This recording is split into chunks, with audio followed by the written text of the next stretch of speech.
Rheumatoid arthritis, NCERT 12th part में लिख रही है, रूमेटॉइड अर्थराइटिस है, परनीसियस एनीमिया है, ग्रेव्स डिजीज है, हाशिमोटो डिजीज है, फिर माइस्थेनिया ग्रेविस है। बहुत सारे ऐसे डिजॉर्डर्स हैं जो ऑटो इम्यून डिजॉर्डर है। तो इसमें क्या होता है, इसमें परनीसियस एनीमिया में एंटीबॉडीज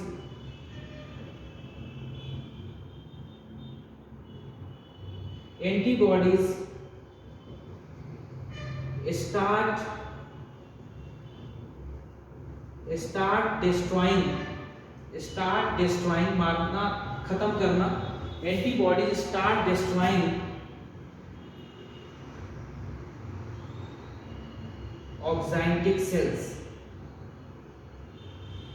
ऑक्सैंटिक सेल्स को ये डिस्ट्रॉय करना शुरू कर देते हैं।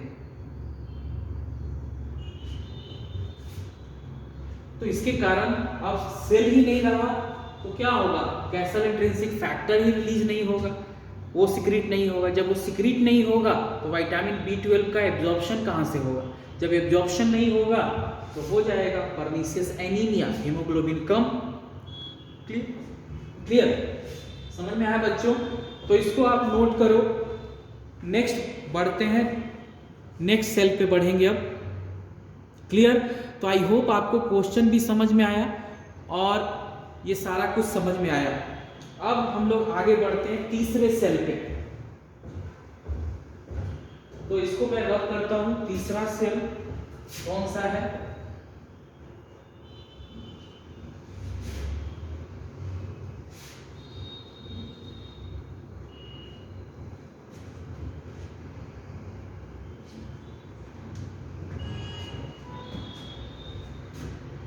Third cell is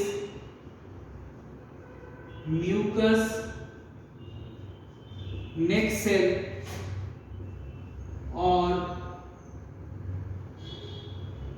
goblet cell, दोनों नाम है। एनसीईआरटी म्यूकस नेक्स्ट सेल भी लिख रही है एक जगह और कहीं कहीं पे गोबलेट भी। तो म्यूकस नेक्स्ट सेल एनसीईआरटी के अकॉर्डिंग इन्हीं का दूसरा नाम है गोबलेट सेल। गोबलेट सेल ये प्रोड्यूस करते हैं, they produce mucus. Goblet cell क्या होता है, एक तरह का कंटेनर होता है, एक तरह का ग्लास होता है जिसको बोलते हैं गोबलेट ग्लास। इस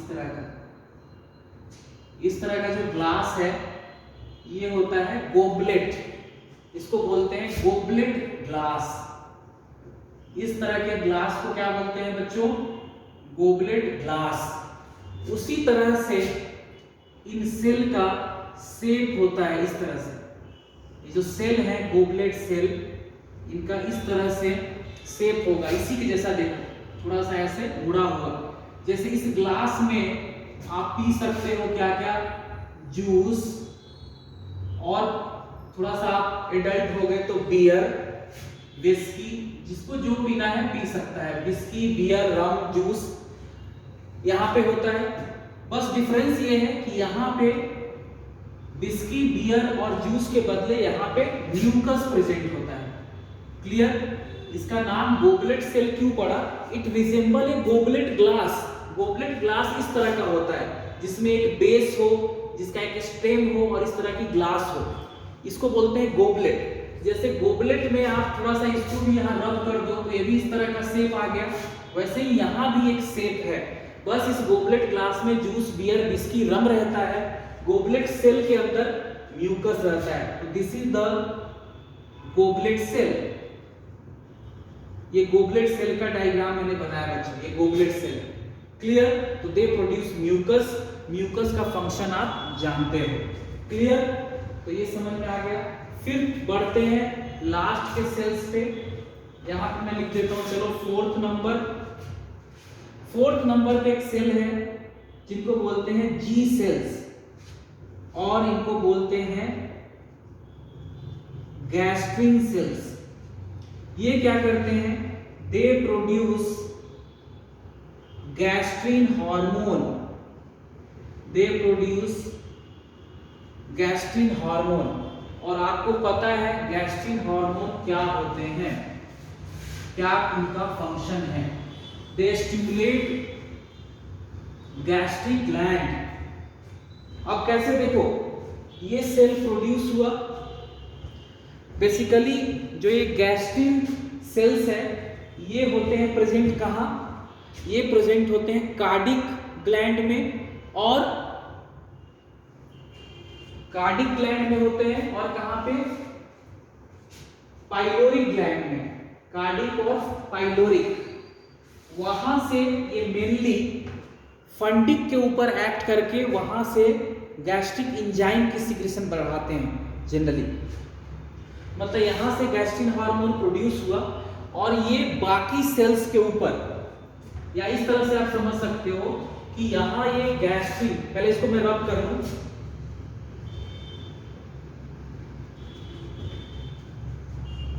मतलब इतना समझो आप कि ये जो सेल है गैस्ट्रिन सेल्स या जी सेल्स, उन्होंने प्रोड्यूस कर दिया क्या, गैस्ट्रिन हार्मोन, और ये गैस्ट्रिन हार्मोन क्या करेगा, बाकी के सेल्स के ऊपर एक्ट करके, और सारे सेल्स है, पेप्टिक सेल है, फिर ऑक्साइटिक सेल है, ठीक है ना, म्यूकस नेक सेल है, इन सब सेल्स के ऊपर ये एक्ट करता है और सबसे उनका सिक्रीशन सिक्रीट कराएगा, और इन सब के सिक्रीशन से क्या बनता है, gastric juice.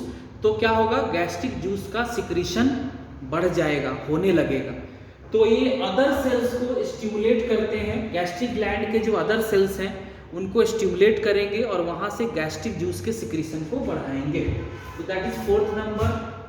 Fifth number is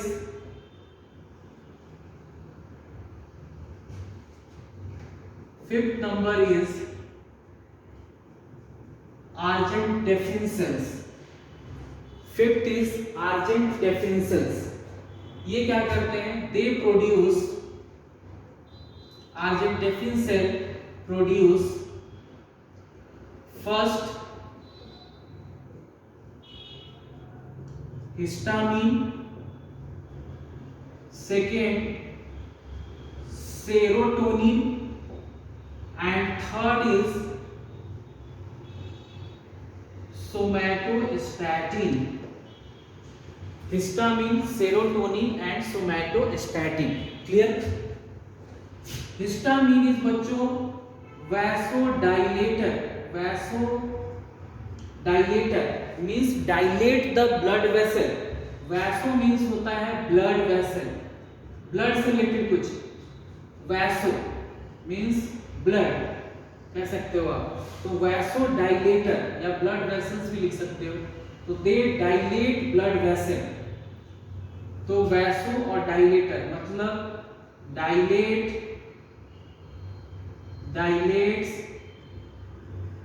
blood vessel, मतलब उसका डायमीटर बढ़ा देगा। तो क्या हो जाएगा, ब्लड प्रेशर कम। तो वैसोडाइलेटर से क्या होगा, ब्लड प्रेशर लेस, नीचे एरो बनाया मैंने, यानी कम हो जाता है। Serotonin is वैसोकंस्ट्रिक्टर।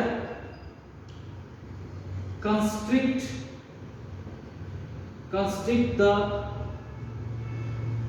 Blood vessels.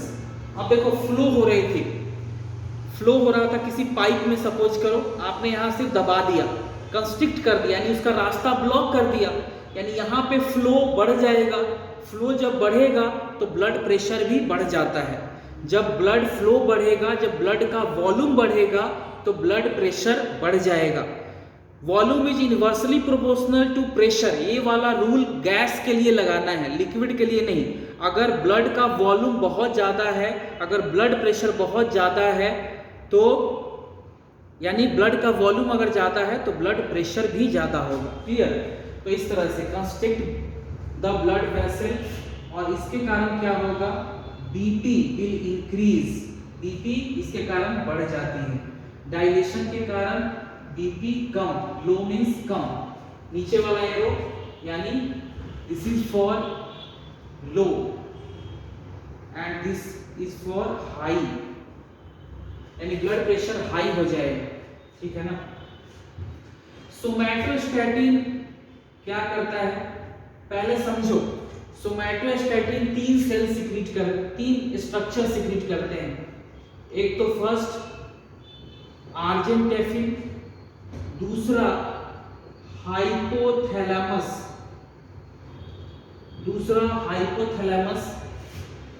Third is delta cells of pancreas. 3 जगह से ये रिलीज होता है, argentaffin cells, hypothalamus and delta cells of pancreas. 3 जगह से ये सोमैटोस्टैटिन सिक्रीट होता है, सिक्रीटेड बाय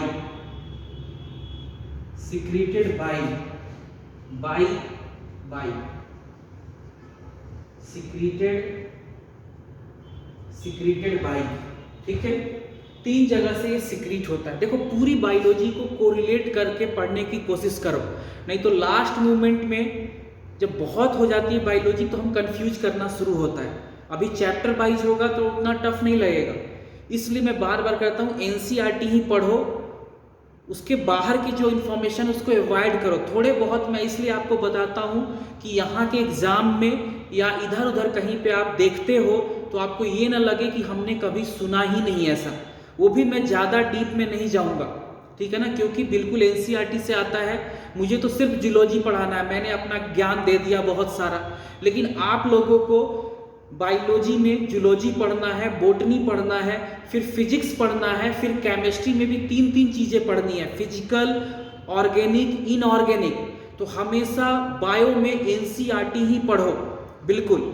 हाँ, अगर आपका नंबर 300 आता है बायो में हमेशा, और कोई भी एग्जाम हो रहा है, फिजिक्स में भी 150 आता है 150, और केमिस्ट्री में भी आता है 150, यानी अगर आप 600 के आसपास आपका नंबर जा रहा है, देन आप मेरे से आके कहना कि सर आप मुझे एक्स्ट्रा पढ़ाओ, और मैं एक्स्ट्रा पढ़ाना शुरू करूंगा, लेकिन उसी बच्चे को जिसका 600 के आसपास आ रहा है। क्योंकि अगर उतना नहीं आ रहा है यानी अभी आपको एनसीईआरटी ही पे कमांड करना है। सिर्फ बायो में अगर 300 आपका मार्क्स नहीं आ रहा यानी कि अभी आपको कुछ एक्स्ट्रा पढ़ने की ज़रूरत नहीं है, सिर्फ आप एनसीईआरटी पे ही कंसंट्रेट करें। अगर 320 या उससे ज़्यादा आता है, वो भी 2-3 टॉपिक एग्जाम में, सिंगल एग्जाम में आ रहा है तो नहीं, 2-3 टॉपिक एग्जाम में अगर आपको 300 से क्रॉस कर रहे हो तब इधर उधर की चीज़ें आप पढ़ो, नहीं तो मत पढ़ो। इट्स ए हम्बल रिक्वेस्ट, आप सिर्फ एनसीईआरटी पढ़ा करो। क्लियर? एनसीईआरटी से ही इजीली आप 300 मार्क्स ले आएंगे अगर आपको पूरी एनसीईआरटी, मतलब आपका कंसेप्ट क्लियर है, रटा नहीं, पहले कंसेप्ट क्लियर हो फिर आपको याद भी हो। क्लियर? तो इसलिए तीनों को हम लोग कोरिलेट करके चलेंगे, argentaffin cells, hypothalamus, delta cell of pancreas. एक चीज और जानना, हाँ आर्जेंटेफिन सेल, हाँ तो देखो यहाँ पे आर्जेंटेफिन सेल का क्या काम, जो आर्जेंटेफिन सेल से सोमैटोस्टैटिन के फंक्शन पे आते हैं। अब आते हैं हम फंक्शन पे, क्लियर? फंक्शन पे आते हैं। यहाँ वाला सोमैटोस्टैटिन क्या करेगा, याद रखना, रेगुलेट, इस तरह से लिख लो,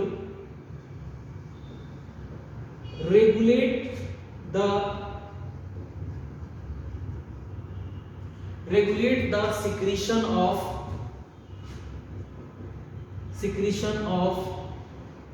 GIT hormones।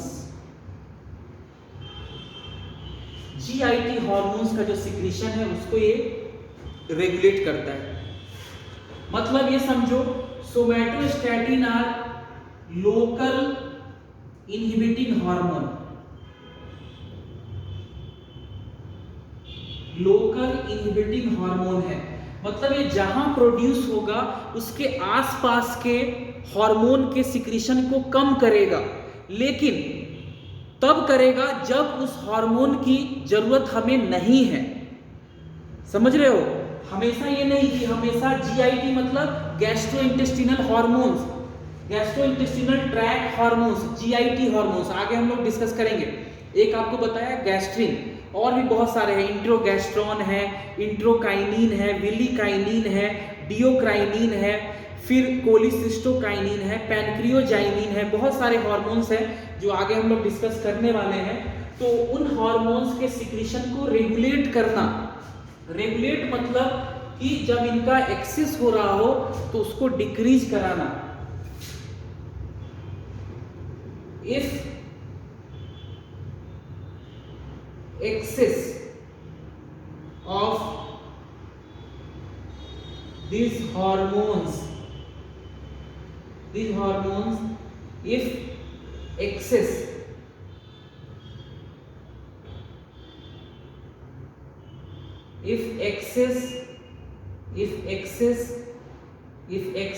GIT hormones, if excess GIT hormones are produced, if excess GIT hormones are produced, then somatostatin decreases, यहां पे जगह हो नहीं रहा बच्चों मुझे, then somatostatin, बस आप सुन के लिख लेना, somatostatin decreases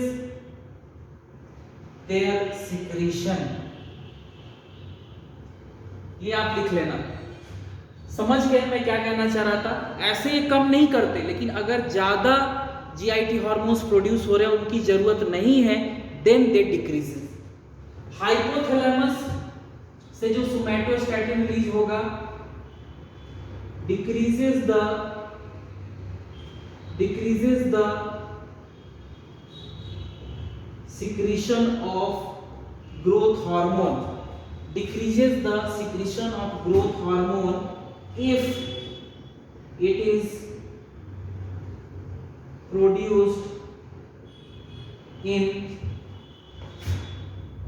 larger amount। उस केस में यहां पे decreases the यहां भी रेगुलेट से अच्छा डिक्रीज ही कर लो, इसको भी डिक्रीज ही कर लो बच्चों। Decrease the secretion of GIT hormones if excess GIT hormones are produced, then, तो इसी से आपको समझ में आ जाएगा, decreases the secretion of GIT hormones if excess GIT hormones are produced, इस तरह से। तो इसको नीचे वाले की जरूरत भी नहीं पड़ेगी। If excess GIT hormones are produced, clear? यहां पे decreases the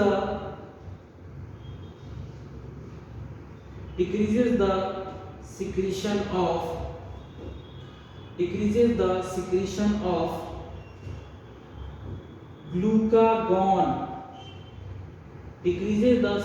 of glucagon, and insulin, यहां पे लिख रहा हूं, देखो आगे ऐसे हम लोग पढ़ेंगे।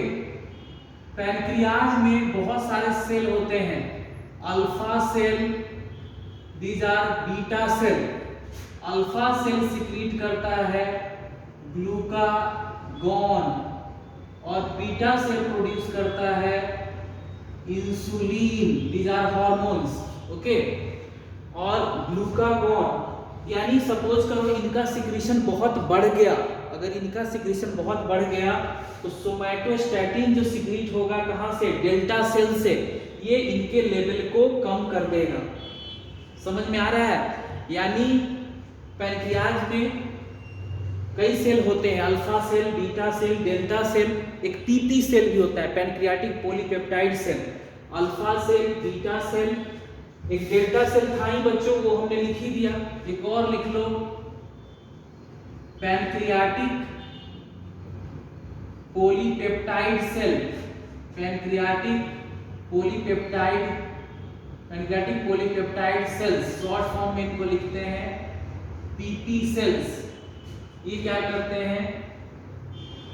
Decrease the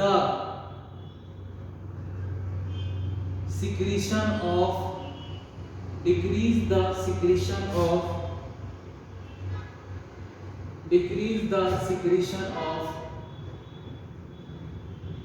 intestinal juice. अगर इंटेस्टिनल जूस बहुत ज्यादा प्रोड्यूस हो रहा है तो उसके सिक्रेशन को कम कर देते हैं। ठीक है।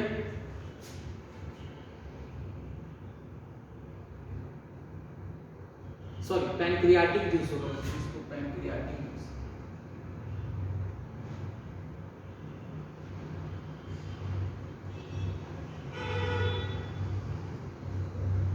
पैनक्रियाटिक जूस उसके सिक्रीशन को ये कम कर देगा। ग्लूकागॉन क्या करता है, ये कन्वर्ट करता है बच्चों, ये कन्वर्ट करेगा ग्लाइकोजन को इसमें, ग्लूकोज में, और इंसुलिन क्या करता है, ये यहाँ पे आके एक्ट करेगा, इसको कन्वर्ट कर देगा। इंसुलिन क्या करेगा, ग्लूकोज को कन्वर्ट करेगा किसमें, ग्लाइकोजन में, ये ग्लूकोज को कन्वर्ट कर देगा इसमें, ग्लाइकोजन में। क्लियर, किसमें, ग्लाइकोजन में। और इसी इंसुलिन की कमी से क्या होता है, डायबिटीज, बोलो, diabetes mellitus, diabetes mellitus occur due to deficiency of insulin. Clear, diabetes mellitus हो जाएगा इंसुलिन की कमी से। क्लियर बच्चों, diabetes mellitus, M for mellitus, M for मीठा, मीठा अगर ज्यादा है, शुगर ज्यादा है तो हो जाएगा diabetes mellitus. M for mellitus, M for मीठा। एक और डिजीज है बच्चों इसी से मिलता जुलता, दैट इज डायबिटीज इंसिपिडस। ये होता है due to hyposecretion of ADH, hyposecretion of ADH से ये हो जाएगा क्या, डायबिटीज इंसिपिडस। इंसुलिन की कमी से हाइपोसिक्रीशन ऑफ इंसुलिन होगा डायबिटीज मेलाइटस। हाइपो मीन्स कम सिक्रीशन होना, less, hypo means less, hypo means कम या less. Clear, hyposecretion of insulin causes diabetes mellitus. Clear?